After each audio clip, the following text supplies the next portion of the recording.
کہ یہاں پہ اس خطے میں اب انڈیا ہے جس کو وہ سمجھتے ہیں کہ وہی they are the main regional پار. کشمیر پہ کیا وہ کہتے ہیں کشمیر کو بھول جاؤ.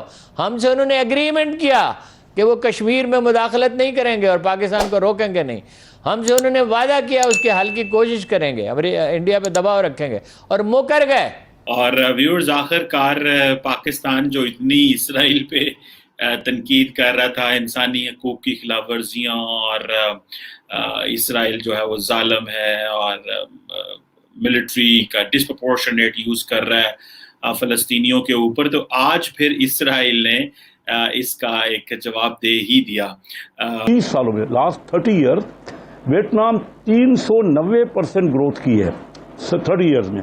انڈیا نے 240% 260% گروتھ کی ہے. لیکن ہمارا تجربہ یہ بتاتا ہے کہ, اور امریکہ نے جو ڈکلیئر کیا ہوا تھا اس کی وجہ سے بھی, کہ یہاں پہ اس خطے میں اب انڈیا ہے جس کو وہ سمجھتے ہیں کہ وہی they are the main regional پار, لہذا اس کو چائنا کے سامنے کھڑا کر رہے ہیں. اور افغانستان کی پالیسی میں, ساؤتھ ایشیا پالیسی میں انہوں نے کہا تھا واضح طور پہ کہ بھارت کو وہاں پہ ہم اکاموڈیٹ کریں گے یا بھارت ہی وہاں رکاوٹ کرے گا. تو ان حالات میں وہ پرانی بالکل وہی ایک فلم چل رہی ہے جہاں پہ کہ استعمال پاکستان کو کیا, مفاد بھارت کے دیکھ بھال کیے ان کو دیے, اور چونکہ وہ اسٹریٹجک پارٹنرشپ ہے تو پاکستان کے کندھوں پہ رکھ کے ابلائی جا آپ نے بھارت کو کر دیا.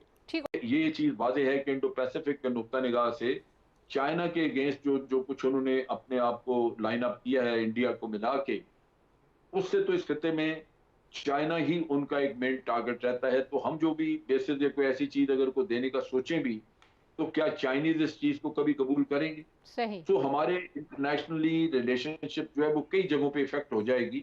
اور طالبان نے تو جو کہا سو کہا ہے, وہ تو آپ کو نیچرلی ایک دشمن کے طور پہ دیکھیں گے. تو میرا خیال ہے کہ اس سٹیج کے اوپر ہمیں یہ دیکھ لینا چاہیے کہ امریکہ سے نہ پہلے ہمیں کچھ ایسی چیز ملی اسٹریٹجیکلی جو ہمارے نیشنل سیکورٹی انٹرسٹ کو جس نے لک آفٹر کیا ہو, اور نہ ہی آگے ملنے کی کوئی توقع ہے کہ ہم کو اتنا بڑا سٹیپ لے لیں جس سے ہم بہت سارا رسک لے لیں ریجن میں, اور امریکہ تب بھی ہمیں کچھ نہ دے, اور جب ان کا جیت چاہے ہمیں ابنڈن کر کے تو نکل جائیں.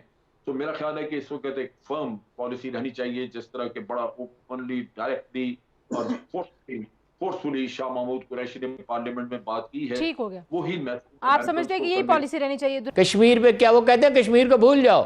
ہم سے انہوں نے اگریمنٹ کیا کہ وہ کشمیر میں مداخلت نہیں کریں گے اور پاکستان کو روکیں گے نہیں.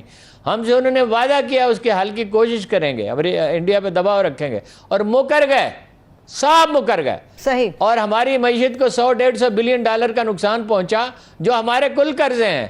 تو ان امریکیوں پہ ہم انحصار کر سکتے ہیں.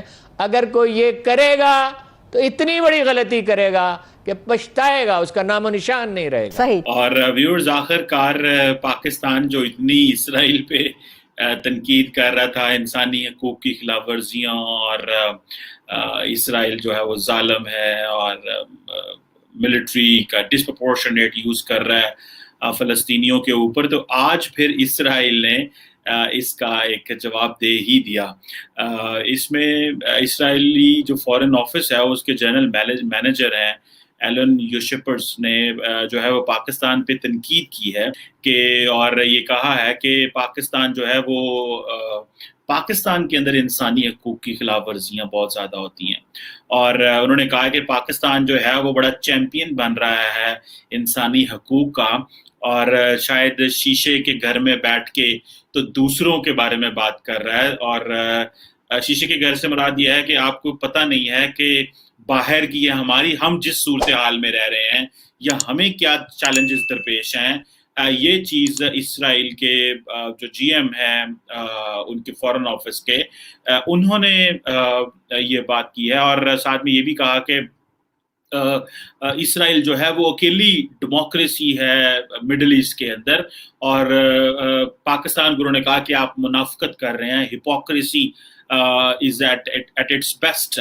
اب پاکستان جو ہے وہ آپ کو یاد ہے ویورز کے شاہ محمود قریشی UN گئے, ہر جگہ گئے. ویسے تو مجھے شاہ محمود قریشی صاحب ایسے لگتا ہے کہ جیسے وہ صرف مسلمان ممالک کے ہی فارن منسٹر ہیں. آج وہ عراق گئے ہوئے ہیں, اس سے پہلے ٹرکی گئے ہوئے تھے, سعودی عرب گئے ہوئے تھے, تو وہ زیادہ تر جو ہے وہ اسلامک ممالک کے ٹور وہ کرتے ہیں. مجھے ایسے لگ رہا ہے کہ وزیر اعظم عمران خان کی جو فارن پالیسی ہے اس میں, یا اس حکومت کی جو فارن پالیسی ہے اس میں کوئی دوسرے جو یورپین, لیٹن امریکن, ادھر کا کوئی اتنا زیادہ ذکر نہیں ہوتا ہے. ایشیا پیسیفک کی ادھر کی تو کبھی گئے ہی نہیں, پتہ ہی نہیں. یہ دنیا بھی ہمارے شاید جو پاکستان نے نقشہ بنایا اس میں شاید ہے ہی نہیں ہے انفارچونیٹلی. میں آپ کو فگر دیتا ہوں, تھوڑی سی آپ توجہ کیجیے. ہم گروتھوں کو اس طرح دیکھ رہے ہیں, اگر اس میں کوئی فرق ہو تو کوئی بھی یہ بتائے نا. مثلا ویتنام میرے سامنے ہے, انہوں نے یہ جو ترقی کی ہے نا 390%, 3 سالوں میں, 30 سالوں میں, لاسٹ 30 ایئر ویتنام 390% گروتھ کی ہے 30 ایئرز میں. انڈیا نے 240%, 260% گروتھ کی ہے. یہ میں فگرز دے رہا ہوں جو ان کا. بنگلہ دیش نے 30 سال میں 210% گروتھ کی ہے, اور ہماری گروتھ 30 سال میں 60% ہے. انڈیا 30 سال پہلے ہم سے 4 گنا اکانومی تھی انڈیا. آج ہماری ٹوٹل جی ڈی پی $290 ارب ہے اور انڈیا کی $3000 ارب ہو گئی ہے.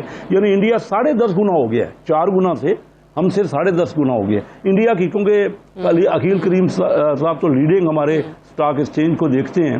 یہ مجھے بتا دیں کہ پاکستان کا سٹاک ایکسچینج کی کیپٹل ہوا کرتا تھا $100 ارب, آج $50 ارب ہو گیا ہے کیپٹل جو ہمارے فارمیشن ہے. اور انڈیا کا $3000 ارب ہے.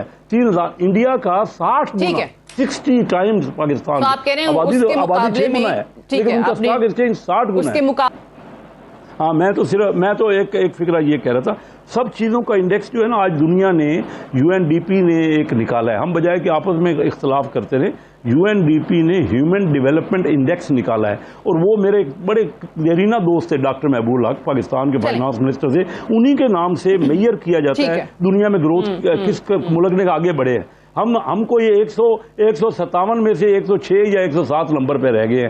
ہم تو کچھ نہیں, بہت کچھ کرنا چاہیے. اگر یاد کریں دیگر ممالک کے ساتھ موازنہ کر لیں تو پاکستان کے حوالے سے معیشت کی جو گروتھ ہے وہ آپ کو کچھ بھی نظر نہیں آتی ہے. چانڈیو صاحب